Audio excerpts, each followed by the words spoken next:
How to test an idea before bringing it to market. One of the worst things you can possibly do as an entrepreneur or any business person is to invest a huge amount of time and money into an idea that doesn't have an audience.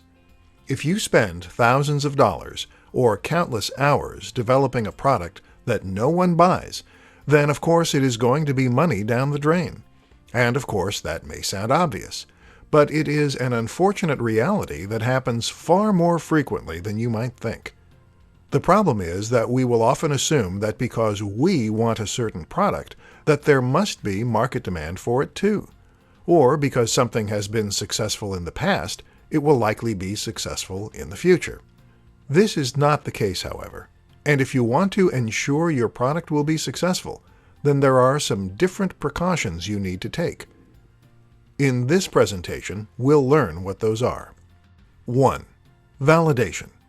In business terms, we call what we just described validation. The aim is to validate an idea for a product or business, and then test if it really has appeal. One way of doing this is to try selling the product or service before it's finished.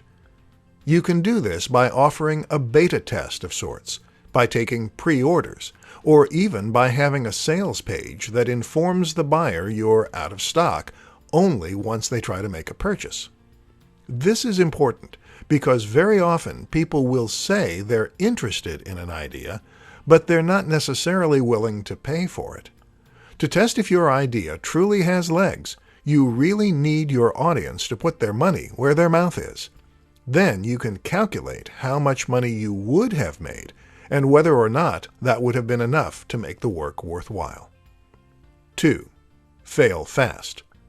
A similar approach is to invest as little time and money into an idea as possible, but still release the product or service. This way, you can then start selling it as quickly as possible and testing to see if there's an audience there. If the product sells as is, called an MVP or minimally viable product, then you can invest more time in developing it and marketing it. If not, you move quickly on to the next project, hence fail fast.